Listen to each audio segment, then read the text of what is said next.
உங்க போர்ட்ஃபோலியோ ரத்த களரியா இருக்கா? இந்த வாரம் மார்க்கெட்ல நடந்த அந்த பெரிய சம்பவம் என்னன்னு தெரியுமா? கடந்த 1 வருஷமா ஏறிட்டு இருந்த நம்ம மார்க்கெட் இப்ப திடீர்னு சடன் பிரேக் போட்டிருக்கு. கரெக்ட்டா சொல்லணும்னா, பிப்ரவரி 2025க்கு அப்புறம் நம்ம சந்தித்த மிகப்பெரிய அடி இதுதான்.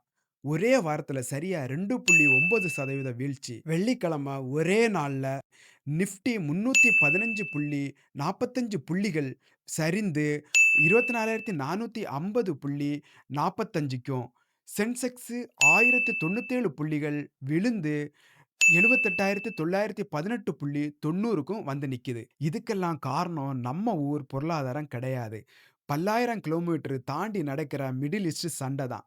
இந்த சண்டை இப்போதைக்கு முடியாதுன்னு பயந்து போன வெளிநாட்டு முதலீட்டாளர்கள் அவங்க போட்ட பணத்த நம்ம மார்க்கெட்ல இருந்து அவசர அவசரமாக வெளியேத்துறாங்க.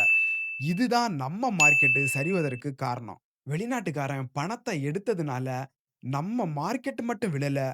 நம்ம ஒரு ரூபாயிலயும் பெரிய அளவு அடி விழுந்திருக்குது. அது எப்படின்னு பார்ட் 2ல பார்க்கலாம். மறக்காம நம்ம சேனல சப்ஸ்கிரைப் பண்ணுங்க.